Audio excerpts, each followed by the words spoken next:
spent the majority of her career in Town and Country Planning Division. She started as a Town Planner 1 in 1984, then Assistant Director in 1998. And in 2002, she became advisor on the land use matters to the THE. In 2004, she returned to Town and Country Planning Division as director, and in 2010 became Deputy Permanent Secretary and retired in 2015 as Permanent Secretary in the Ministry of Land and Marine Resources. Mrs. Haynes' responsibilities have included overseeing the processing of applications for development, the development planning process, land use planning, and she perfected several systems to expedite the processing of applications, including EIAS. She also has a good understanding of other related divisions and ministries, including state land agencies, where she established a GIS unit to map and record applications. Mrs. Haynes, she has not come on as yet, so can you all just hold a little bit, and as soon as she gets on, we'll hand you over to Mrs. Haynes. Okay? Thank you.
Good morning again, everyone. Ms. Haynes is having some technical difficulties to coming on. And Alicia, yes, I understand. Well, it's not traffic today, but yes, good one. As soon as she gets it sorted on her end, she'll join us.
While we're waiting on Mrs. Haynes, is there anything that any one of you all would like to discuss or ask us any questions?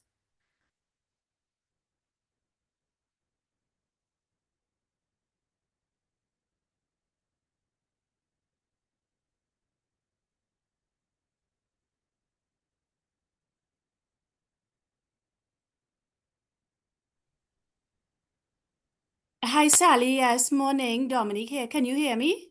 Yes, Dominic, I'm hearing you. Hi. One thing I would love for her to answer is that I noticed all of a sudden there are certain attorneys that are asking for not just the status of land from town and country, but they are asking for final approval from the corporation.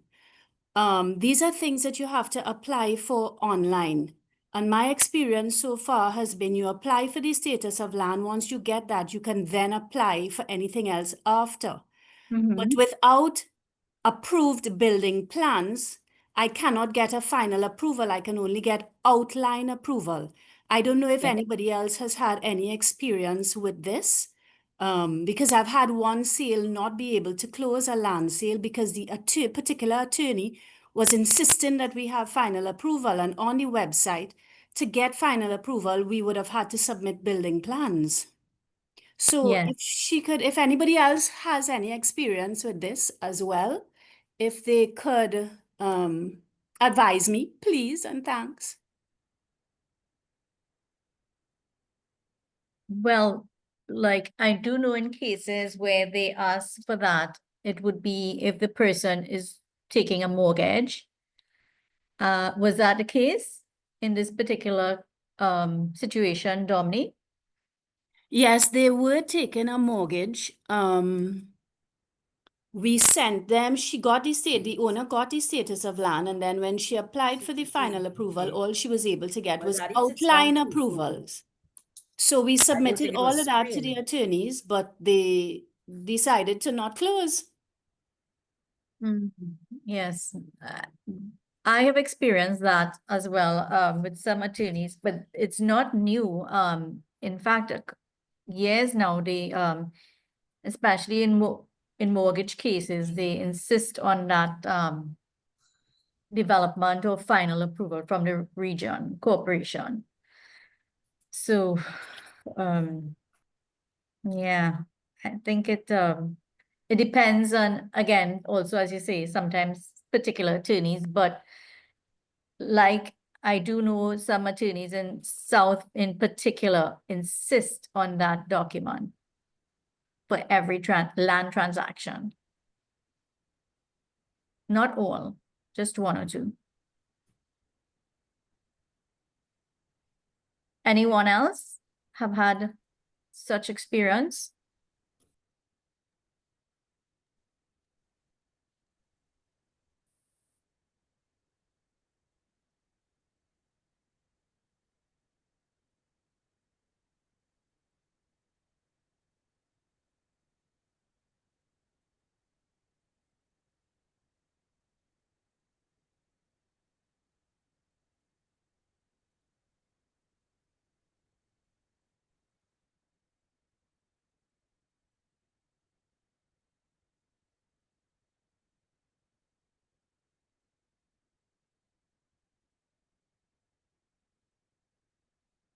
Anybody want to comment on anything else?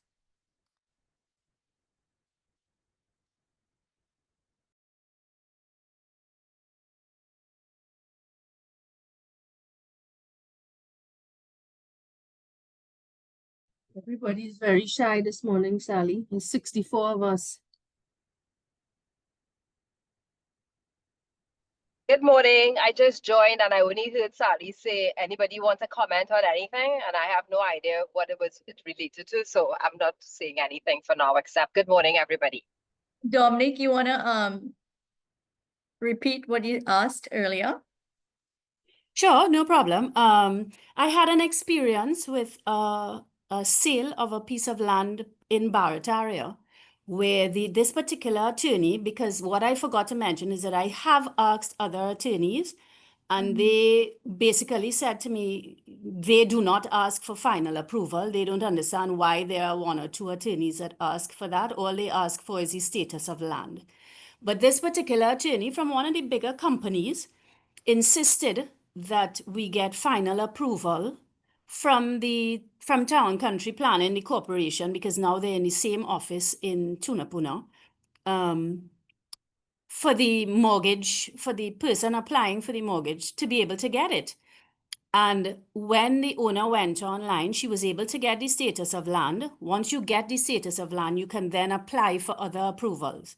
But when she tried to apply for this final approval, all she was able to get from them was outline approvals. And what she said is that they told her that you cannot get final approval without building plans. And somebody selling a piece of land more than likely does not have building plans.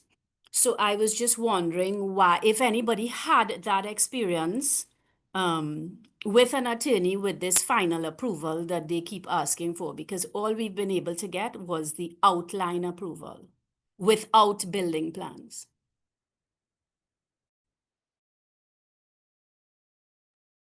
Is that what we've been asked to comment on? Dominique's experience?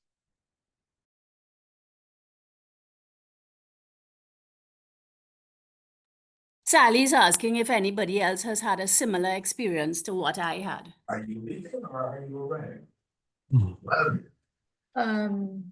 I see Miss Haynes is on. Welcome, Mrs. Haynes. You know we love having you here. Are you hearing us? We're not hearing you. All these accusations are completely unfounded. Mrs. Haynes, we're still not hearing you.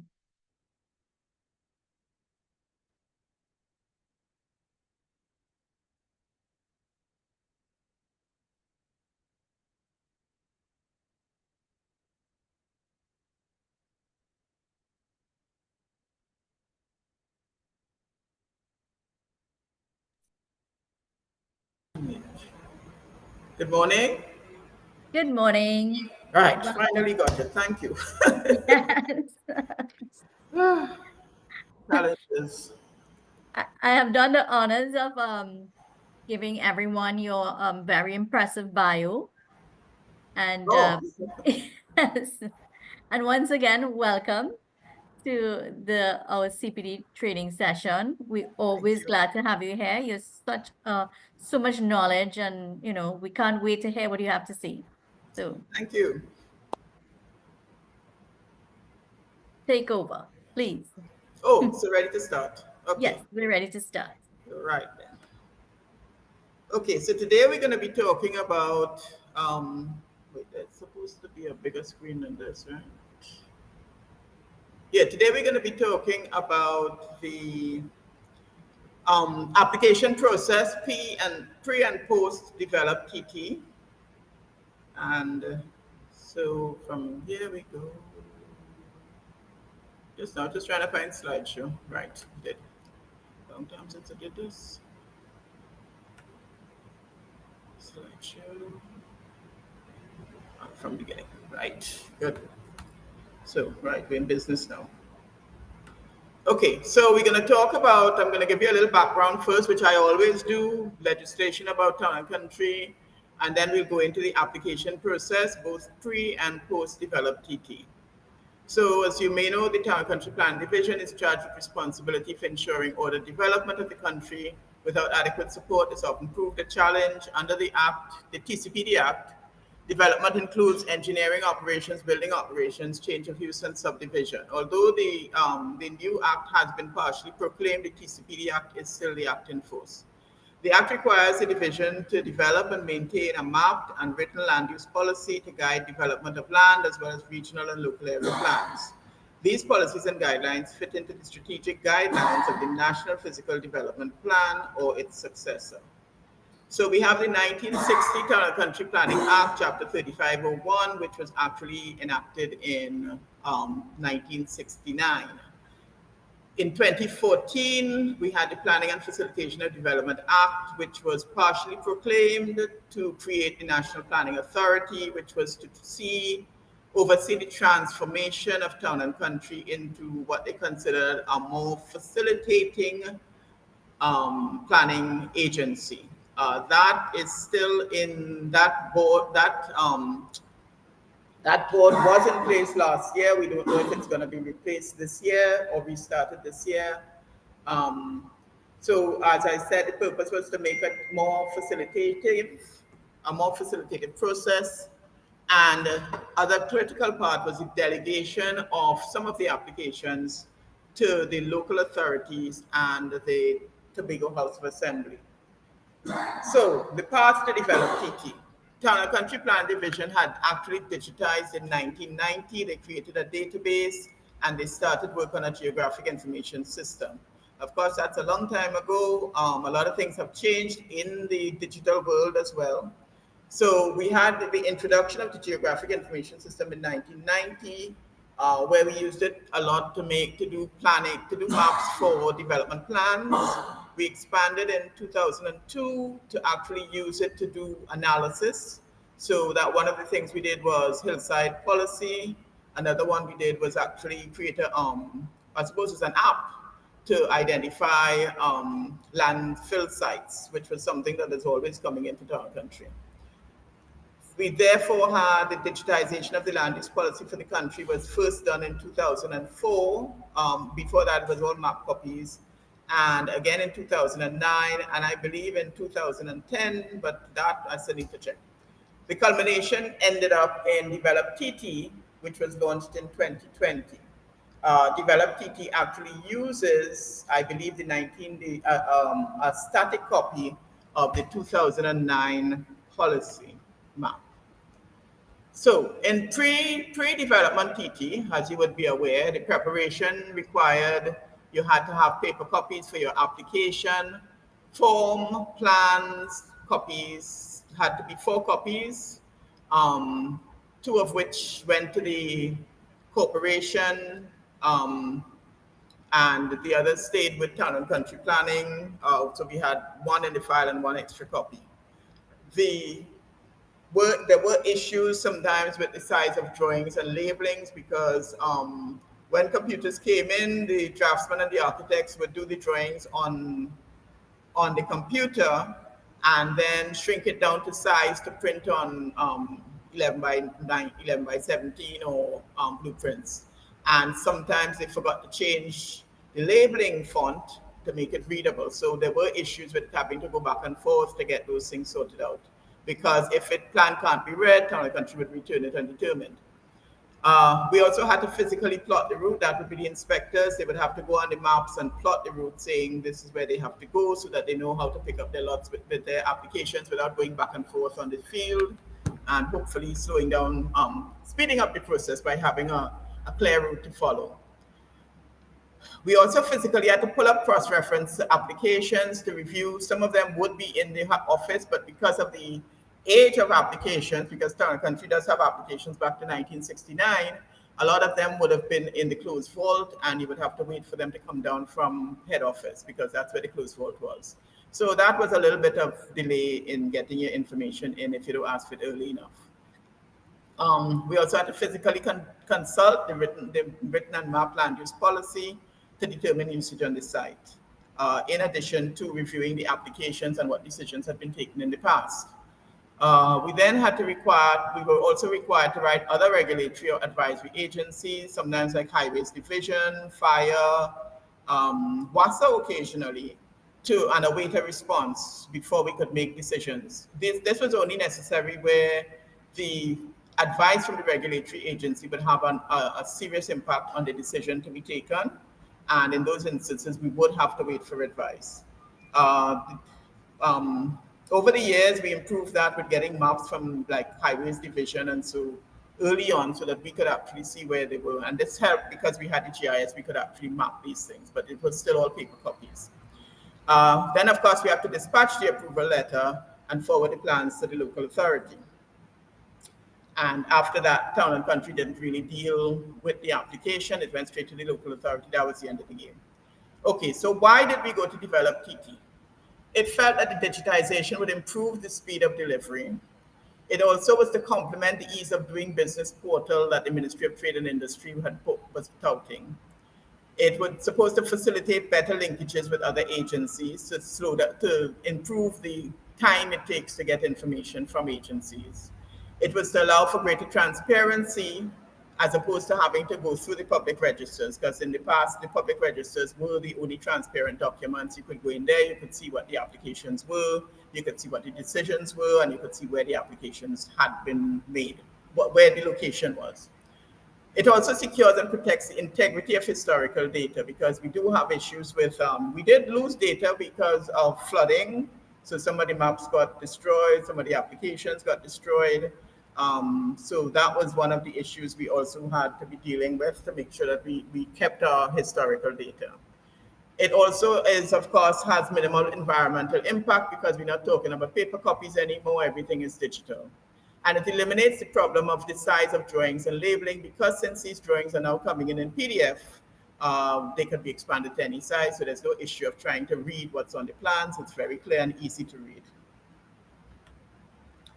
Notwithstanding, we do still have challenges. So the system requires the individual to apply for access to DevelopTT portal.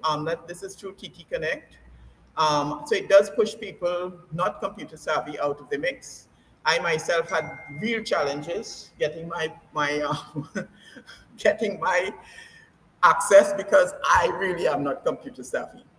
The forms in some instances were transferred into the system without sufficient review to ensure relevance. This is especially true of the some of the local health forms. You will see weird things like asking about a privy, if there's a privy, and how do you keep mosquitoes out of your privy, which isn't really relevant, I don't think, anymore. Once the platform became operational, however, they were supposed to have repeated feedback from Town and Country to improve the process and identify blockages. This was supposed to be done in the first year of operation, which would have been 2020. The office that was first digitized was the North Regional Office. Unfortunately, there was not a lot of feedback from them, but when it moved on to the South Regional Office, a lot more feedback came in and a lot of improvements were made to the system. There's also supposed to be feedback from municipal corporations and other users. This information has been obtained, has been adjusted where possible, and where not, it has been identified for when the consultants come back in, because they will have to have the consultants come in to do any major changes to the system. So those things are being looked at. They had also asked for feedback from the private sector, the engineering society, the planning society, the architect society. I'm not sure where else. I think it went out generally. They got limited responses. There are conflicts in the roles of the corporation and the CMOH. These conflicts have been going on for a very long time, long before DevelopTT, and they are still to be clarified. But unfortunately, the inclusion of the CMOH does slow the process down considerably. Excuse me 1 minute, Ms. Hayes. Can you just let us know what slide number you're on so that we can share? Oh, I'm sorry. Do I have a slide number? 8. 8. Okay, good. So Is it not seeing my screen? yes, but it wasn't moving. So don't Oh. worry, get it sorted out, right? Do you want me to go back or? Oh, no, that's fine. We just will catch up to you, right? Okay, so we're on 8. Right. Thank you. So should I go ahead now? Yes, please. Thanks. Okay, so as I said, these were the challenges. What I mentioned that there was one of the issues was having to get access to the system. The forms in the system needed to be updated. The platform, once platform was operational, we were looking for feedback from different, both private and public sector. That was some time-ish. So the conflicts, and I got to the conflicts of the corporation and the CMOH. The 1998 Act, which created the regional corporations, actually created a PHI free post, which was supposed to be filled by the corporations and would therefore limit the impact of the limit the need for the CMOH to be involved in the planning process, in the application process. However, only some of the corporations have a PHI 3, so the CMOH is still in the system. That is something that is being actively addressed, however. So then they required paper plans to be, the paper plans are now scanned and entered on the system. There's a SharePoint system where they have been scanning, I think, the plans from 2020. So in fact, if you have applications past 2020, you can actually request the application number from Town and Country, and they will send you an email with the paper copies, with the scanned plans for that particular area. You just need to tell them which the location, the address, so that they'll know which office they're looking for. Then, right, and it required, of course, the system requires the mapped land use policy, which, as I said, they're using the static 2009. So, in actually using the process now, so as I said, you must register with TT Connect to be able to access the system. Once you connect to TT Connect, they walk you through the system and you eventually get a DevelopTT password. Once you get that, it's actually very easy to get onto the system. The applications may be submitted as outline or final, as in the past.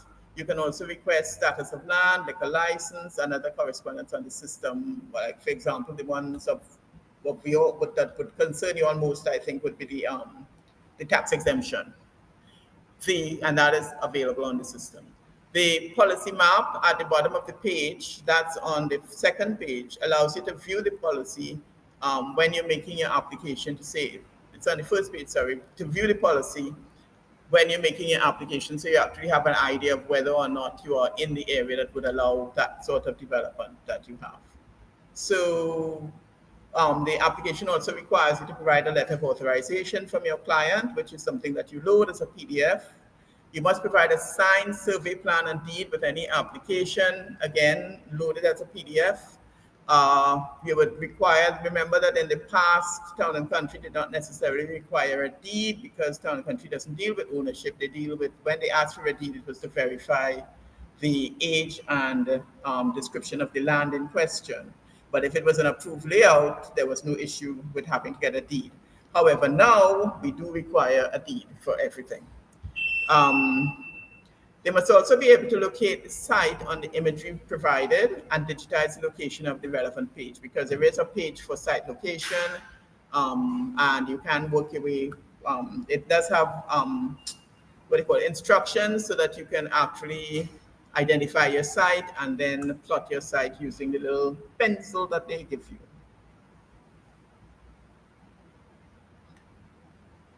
Right. All documents must be in PDF format. Some fields like elevations, floor plans, and section drawings, where we have more than one drawing, must all be submitted as one PDF document. The system, the actual portal for that, the actual spot for that information will not allow you to put more than one PDF document in.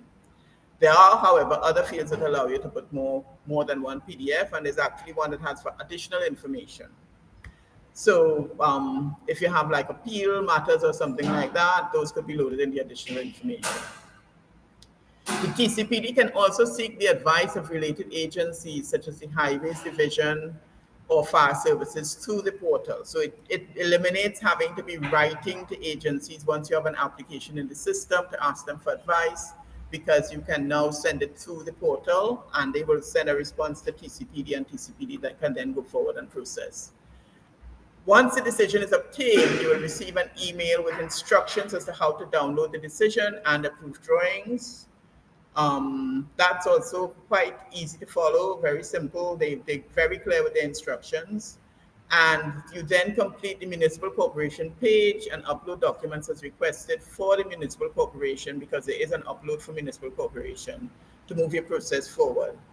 And finally, DevelopTT support is available via email. So should you have difficulty, you can always email them, even if you're in the middle of submitting an application, and they respond very promptly and are very helpful in helping you through the system. And that's me. So how do I close this? So any questions? How can I help? Dominic, you want to kick things off?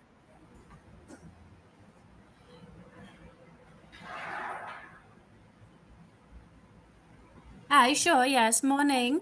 Morning, Natalie? No, this is Dominique. Dominic, Dominic, right. Yes. I had a situation where a client of mine was selling her land in Barrett area. So she Yeah. went onto the system to apply for her status of land.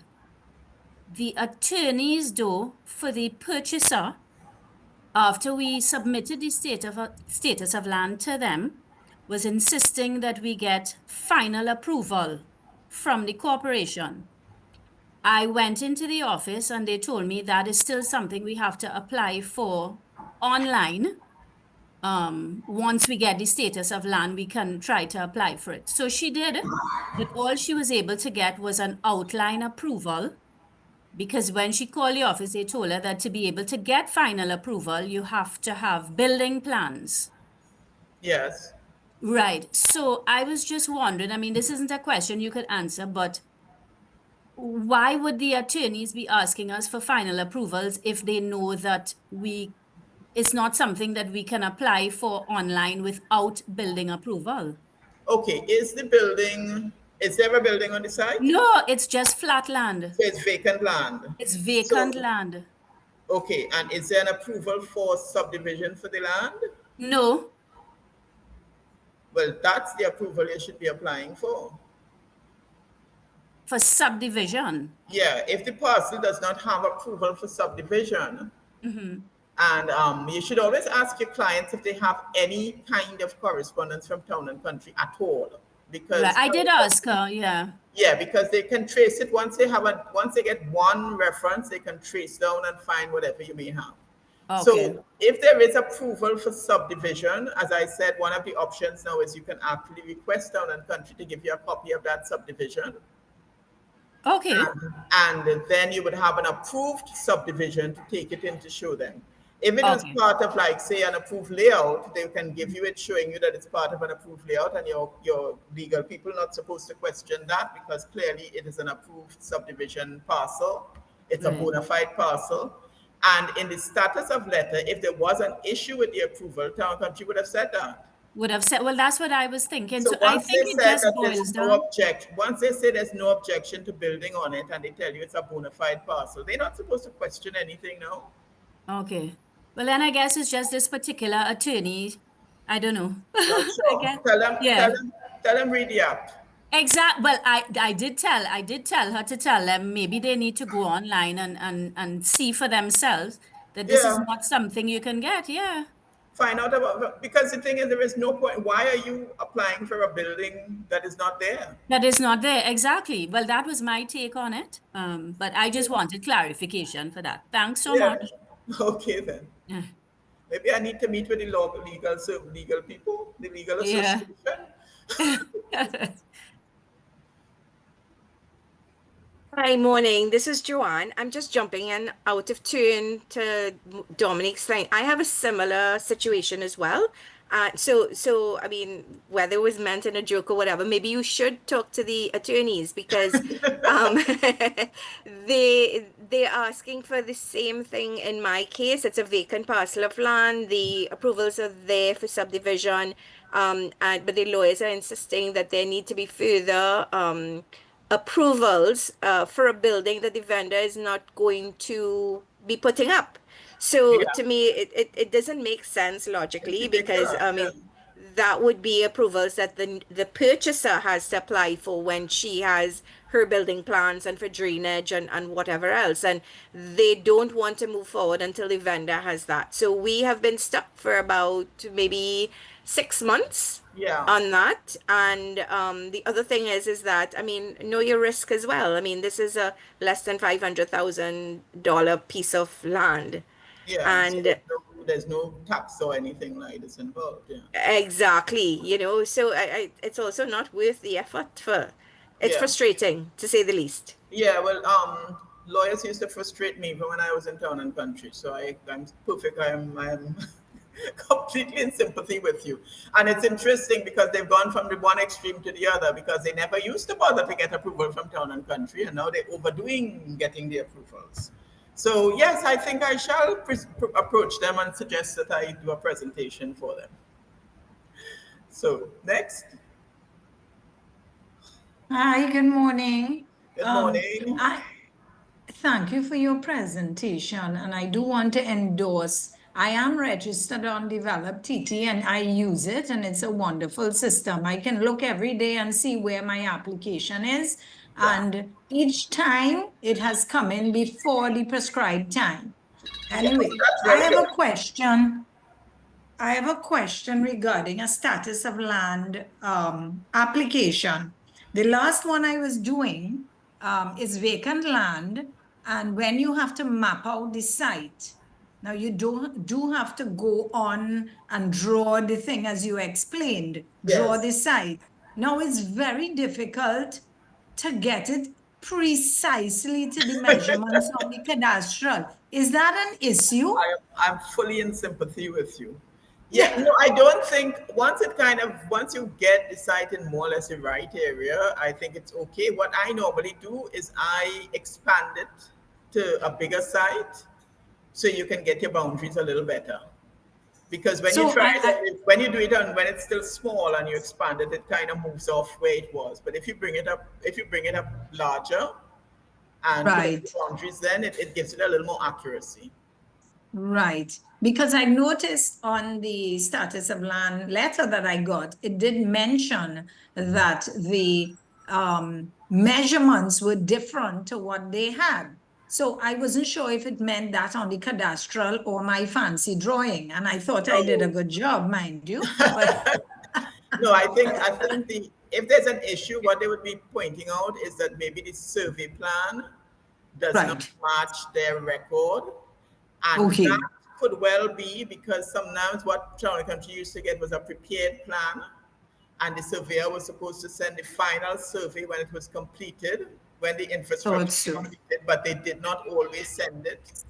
So Town and Country Right. have a different site area than what is on the final deed. So I that, thought that might be it, but I so said, let that's me why ask. they But asked, we yeah. did But once another you send, survey anyway. So yeah, once you we send the were deed able. with the survey and everything, I mean, they will see the Yeah. survey, they will see the deed, and they will know that that is what is now been thing, and they'll just Yeah, they update haven't their own, raised it as an issue, they'll but I update their just was wondering. email. Yeah, Yeah, I was wondering whether it was me or whether it was that. So thank you yeah. for No, that. no, But it would be the it survey is a plan. wonderful system. It's a wonderful and efficient system. I mean, Yeah, so far in my usage of and I'm it. very glad to hear that you're getting your information in a timely manner because I get mine sometime-ish. Some of them are really quick and some of them are not, depending on which office Some I'm are not. using. I guess Yeah. depends on, yeah. But I All know the right. town Well, director is trying her best to get everybody moving fast so that they don't have these long delays with the processing of applications. And I think it has improved. right. So, I mean, like I haven't used it in this instance where you put in an application for approval for your building plans. Yeah. Have we seen a marked improvement in that area that you get your approvals faster? No, well, this is what I was saying. It's kind of sometime-ish. Oh, Depending on which right. office So, you get and which planner you hmm. get, some of them are very efficient, so they move very fast. Some of them, I don't know what they're doing, but it takes a while to get it out. But if you find I that mean, it's taking exceptionally long, you can contact the director by email and let them know that you have an application in the process and it's been so many months, and they will follow up. Okay, got you. Thank you so much. You are welcome.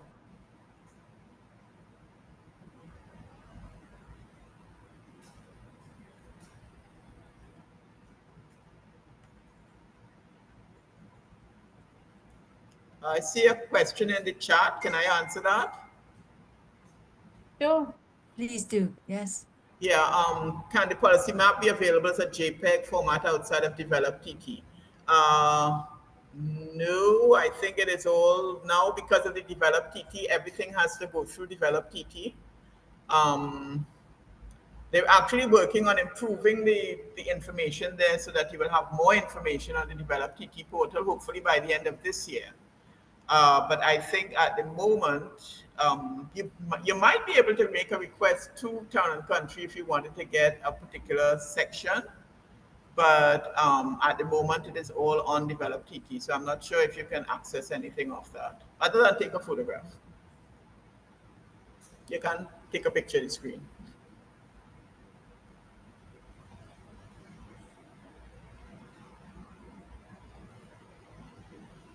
Is there any new policy in the works with regards to are you aware of anything? Well, the policies are normally done with doing local area plans. So they haven't done any local area plans for quite a while. I know there've been a few minor changes, like Port of Spain, there has been a policy change that basically was changing standards, not usage. And that was approved by cabinet. There is a plan to continue doing upgrades of the policy. The idea is that it will become an interactive map on DevelopTT, which will allow you to get information, more information than you get right now. And it will also, that system will also speed the development process, which will allow them to release some of the planners to do development planning and start doing more local area plans and policy changes and stuff. Because they at the moment, the push is just get applications out, so they kind of shove everybody into development control to get the applications moving. But they do have some planners still trying to do development, some policy changes, but it's a slow process. So we're hoping that once the system is the DevelopTT system, as I say, the digitized map becomes accessible on DevelopTT, it should move things a lot faster. It'll also it'll give the planners a lot more information without them having to do all the research they have to do now, which will allow them to make faster decisions, which will allow them to need fewer people in the system, and therefore more policy work can be done, because there is a need to upgrade a lot of the policies. And Town and Country is aware of it. It's always been a challenge because the pressure has always been process applications, and they keep pulling people off development planning every time they try to start up. So, but come end of the year, hopefully it will be a lot better. Before the end of the year, hopefully. You mentioned that there were some changes in the standards in Port of Spain. Anything you think would be relevant for us to know? Yeah, that one is actually on the, I think that's on the portal. I think you can see Port of Spain in detail. So what basically what they did is they gave some increased heights in some areas, and as I said, I don't think uses have changed, but some of the areas they've given increased densities and increased heights. I'll need to check that, but I think you see Port of Spain on the portal. Okay. I think I need to look at the portal a little bit more. I usually just go to do my applications, the Yeah, status. you can actually, yes, you do actually have to file. You can just go you want to do a application for planning permission, and just move down and you'll see the map where they tell you check the map for your policy.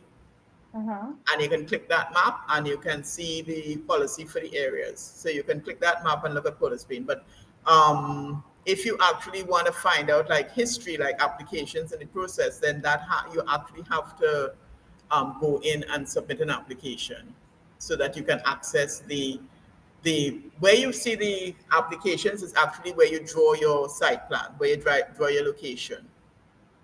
So once you go in there, you can actually click the site and you will get all these little like teardrops coming up, upside down teardrops that are basically applications, and you just click the application, click it, and it will tell you what application it was and what was the decision. Interesting. Thanks. You're welcome.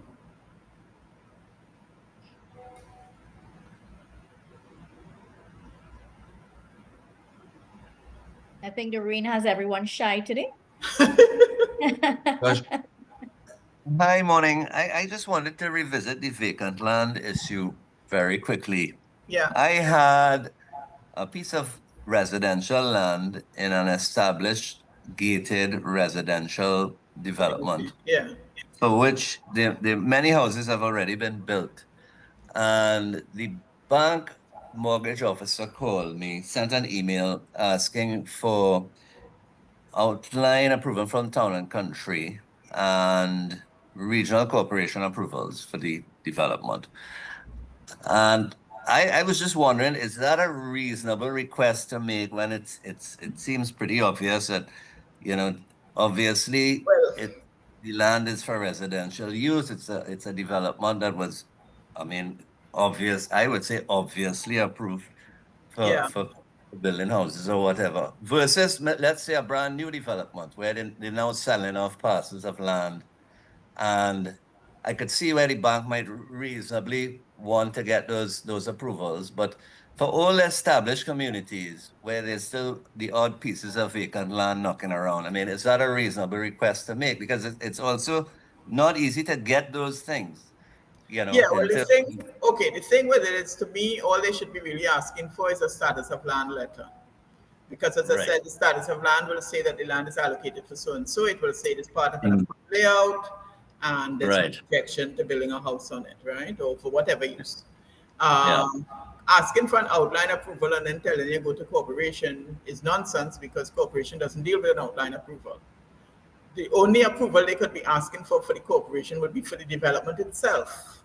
Yes, And correct. the individual owner of the land is not going to have that. No, they're not.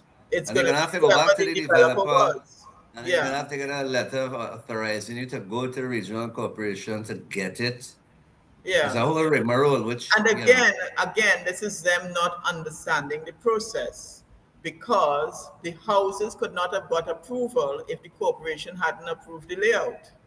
precisely, So there couldn't have exactly. been houses there because the corporation has to approve the layout. And Town and Country Uh, will not be writing you, giving you a status letter saying the thing is approved if the layout wasn't approved.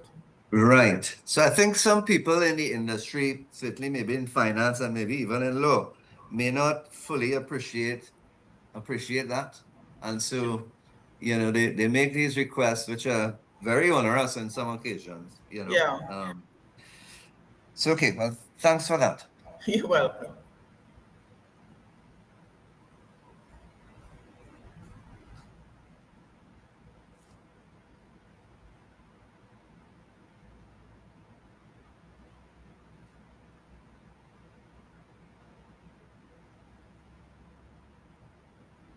Any other questions, anyone? Would anyone like to share their experience dealing with Town and Country recently?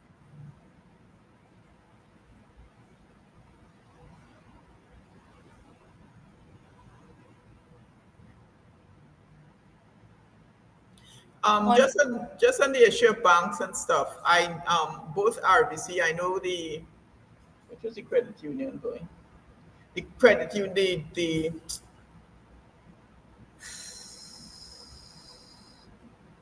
the credit union, the joint credit union agency, I forget what it's called. They had asked me to do a presentation at some time ago about this whole thing of land and what is required.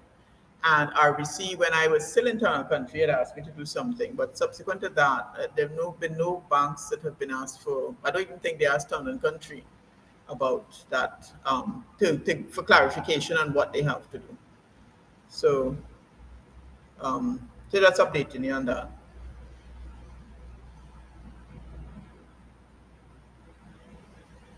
Has anybody else been using DevelopTT?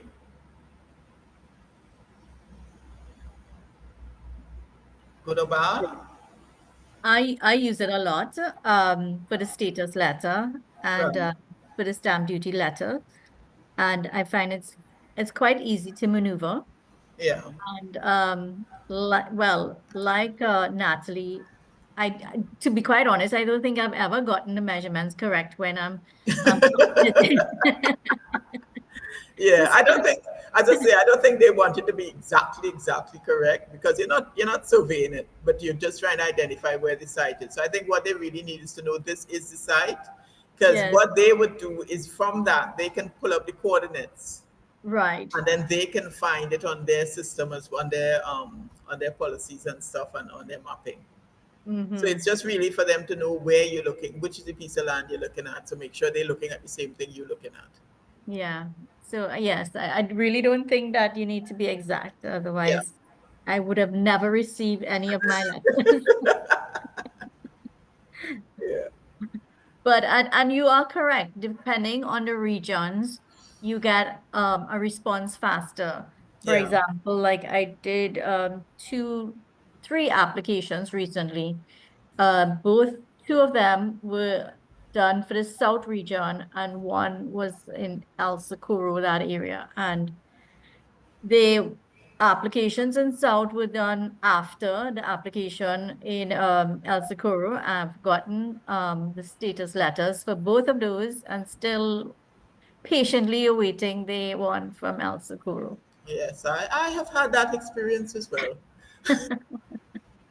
Yeah, but they do, as I said, they do try to get things moving. So it's El Socorro. You can check with. I wonder if she would be doing it for you. Sally Palaya would be the senior inspector in the East Office for El Socorro. No, is El Socorro South or no, that's Port of Spain? I think that's North Office. Yes, that's a challenge. Yeah, so that would be what's his name, boy? Nice Nestor, Andrew Nestor. But if you find that it's been taking a long time, you can email the director. The emails are available to access, and just let them know that that this is taking a little while, and you are concerned, and if they could look into it, and they will probably get it done for you quickly. Thank you.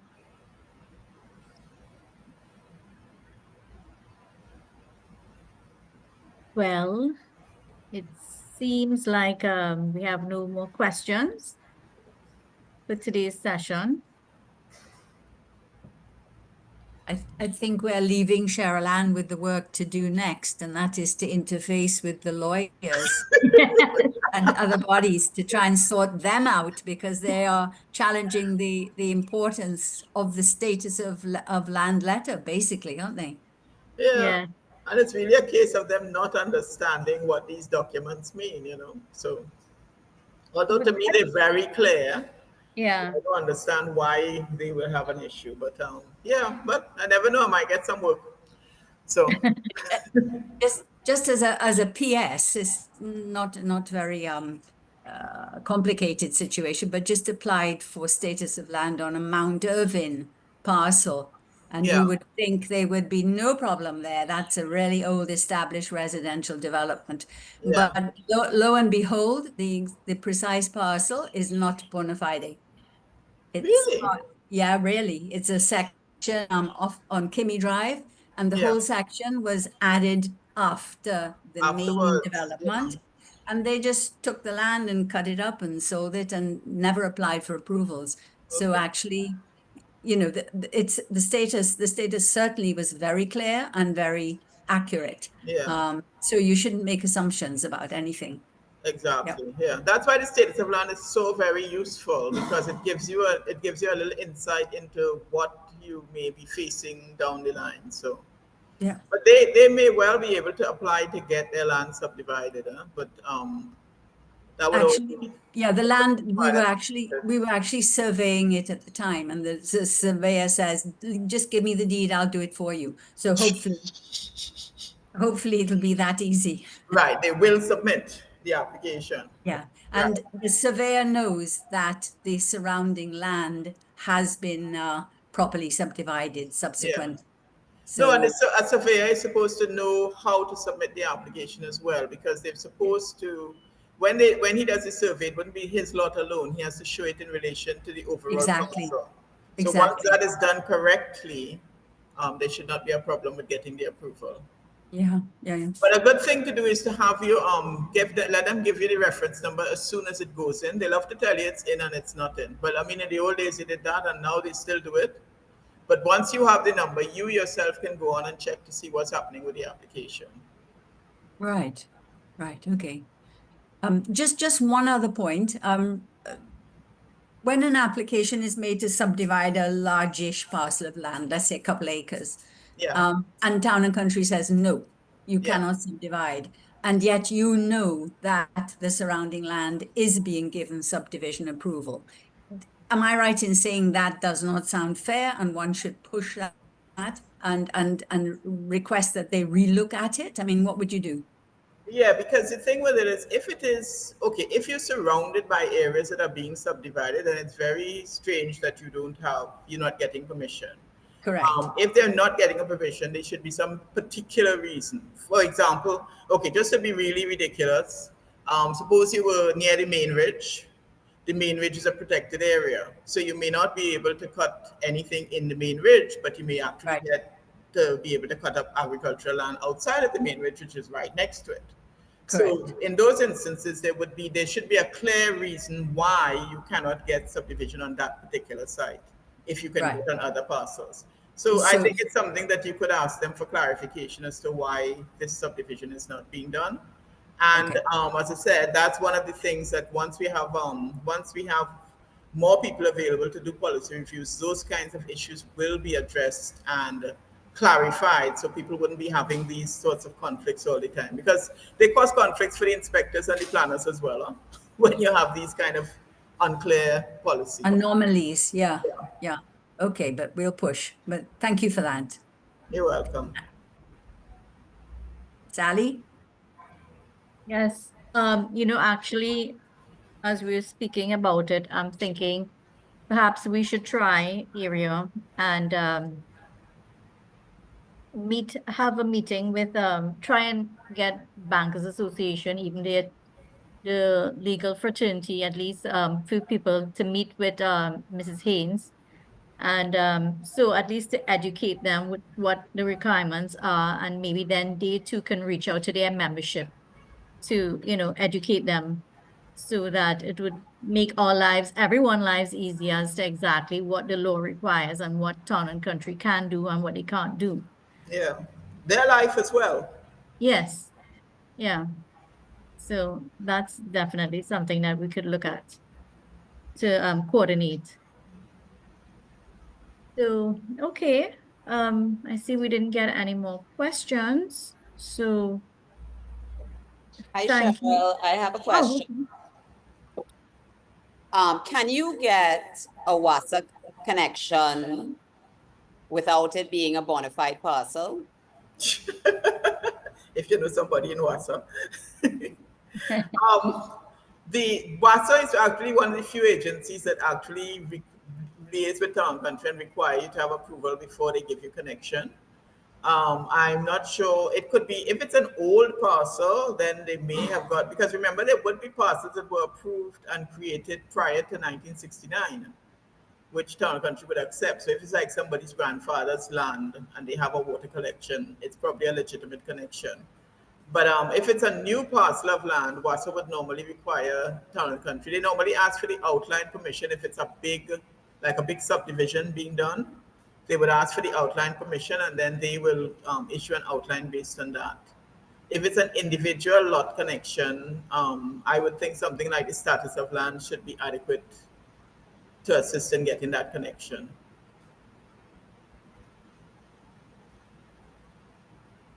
Sharon, as you touched on properties that was maybe established before the Act of 1969. Yeah.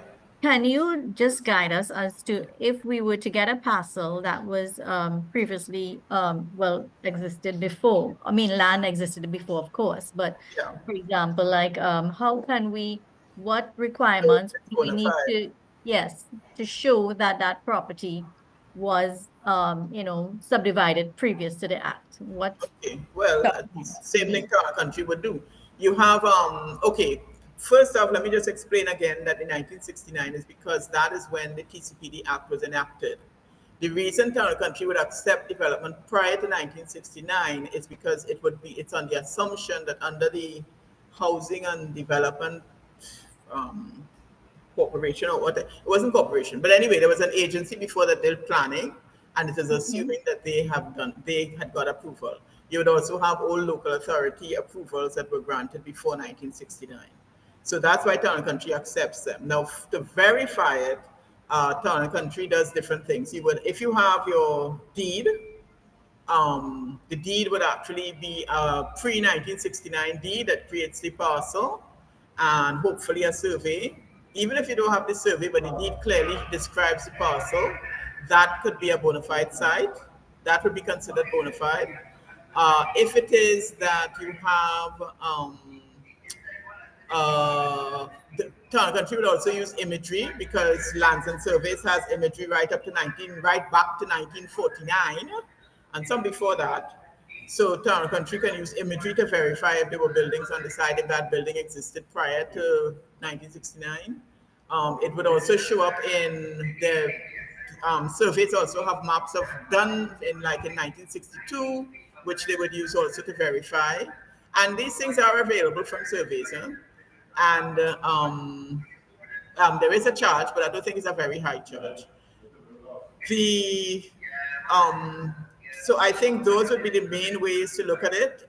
If it is you actually need to do, you have a parcel that is definitely prior to 1969, and you have no survey, you may still need to do a survey for just for development to have your proper boundaries defined and that sort of thing. But Town and Country, as again in the status letter, they will actually state that the land is bona fide, having been created prior to 1969. Recently, I had a case where in San Fernando, it Yeah, was a small parcel of land, and I think the original deed was done in 1924. right.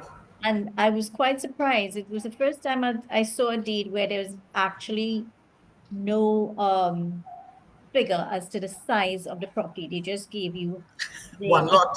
yeah. It Yes. was no, it wasn't even a lot. It was Oh, actually, I think, they just say a parcel of land. parcel of land bounded by the north by X, bounded by the sea, but there was no No size. defined, yes, no size. Yeah, well, things improved over time.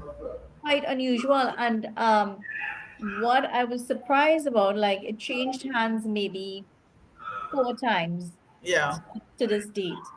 And the last deed would have been done maybe about 20 years ago. right, And it was purchased from a mortgage.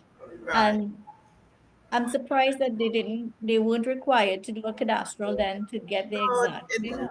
As I said, in the old days, the banks never used to check to see whether you had approval or anything like that. They just used to go ahead once they felt they could sell the land, and then when they realized they have issues um, with the whole thing of verifying what the parcel is and if the parcel is approved, that's when they got very worried about, or they got very, very into checking for approvals then.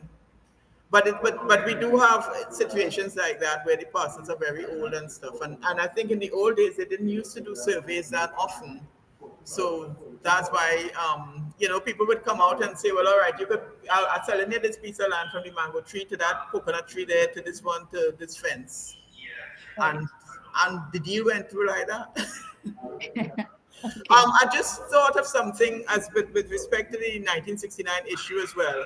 One of the things we used to do, well, because Tobago had no proper cadastral maps, we used to ask for the warden's roll, and Mm-hmm. that is a very useful document because it actually gives you a history of the land, and it will often show that this parcel was created prior to 1969, like in 42 or 54 or whatever.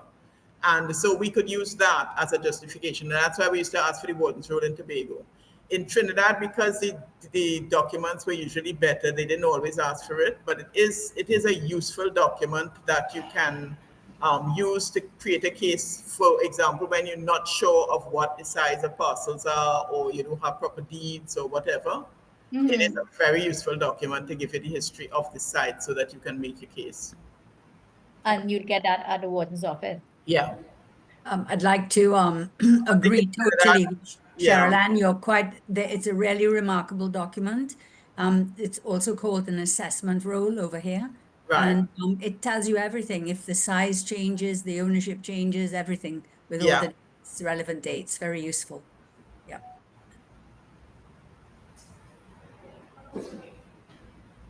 In Trinidad, they seem to be telling you have to have a search clerk do it though, because I used Yes. to allowed to go in Tobago and get it done.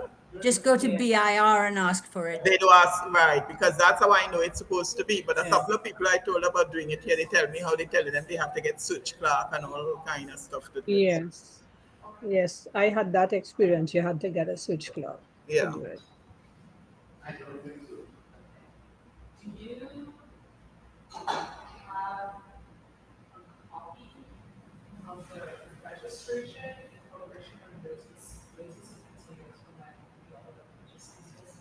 Seems like everybody has said what they have to say. Sally, are you there? Yes, Nope. I'm Yeah. here. I'm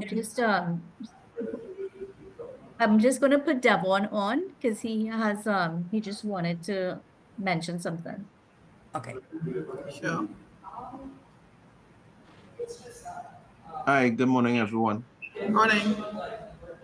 Before you all leave, we would just like for you to have a look at the slide that is going to come up after Mrs. Haynes leave, right? So you can ask any questions on it if you have after reading, please. Thank you.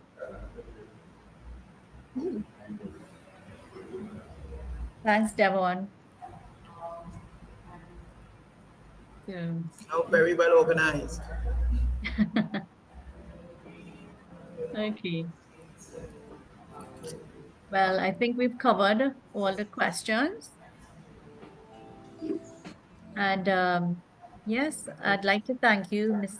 Haynes, for once again another excellent presentation. When you do it great, we had to ask you again to come back to. Anytime. So we really appreciate it. And we're grateful that you're sharing your knowledge, not with the association only, but you're also willing to share with other organizations just to improve the process of buying and selling land, or even the process of getting information on land. So thank you for all your work that you've done with regards to DevelopTT and making our life easier for applications. So you have a Thank great you. day. Thank you. You're very welcome. Oh, I also should tell you, DevelopTT is very willing to come and do an active demonstration for you, for your members, if you would like. We would like, yes, I can definitely. I'll give you the contact information and you can deal with them. Okay, It's thank you Ms. very much. Atlan Singh. Yeah. Okay, much Lovely. appreciated. Thank you. Thank you. Okay. So then it's a hands-on and you can get further information and better clarity and help to sign up as well. They're the ones who help me. So, Okay, thank you. all right then. Thanks so much. Thank you. Bye-bye. Thank Have you. a great Thank day. you. Thank you, you. Bye-bye. Cheryl Ann. Bye-bye. Bye.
Okay. Good morning again, everyone. We're supposed to run another slide, so if you can just hold on. But in the meantime, please contact the office if you need more information with regards to enrollment in the health plan.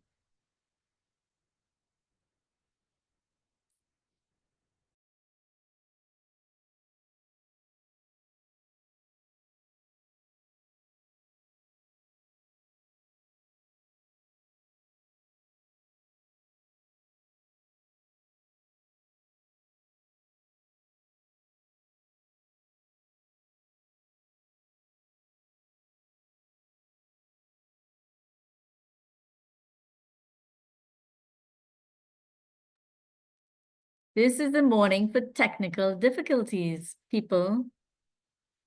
Should we blame it on the rain?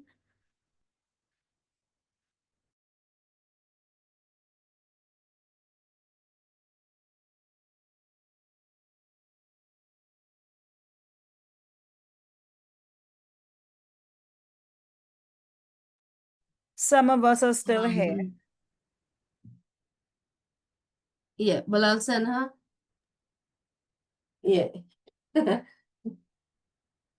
Yeah, finishing up. Right.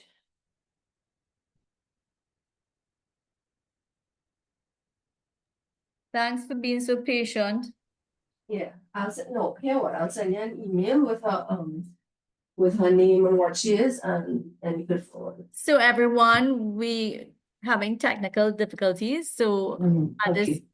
juncture, Alright, cool. we'll close the meeting. Yeah. Thank you for your participation. Yeah, a I'm a good day. Luna boy, but then Stay if I get safe. on the highway, Thank there's you. an hour and a half crawling here. That's it out. And keep me as quiet. Yeah, alright. Okay, later. You too.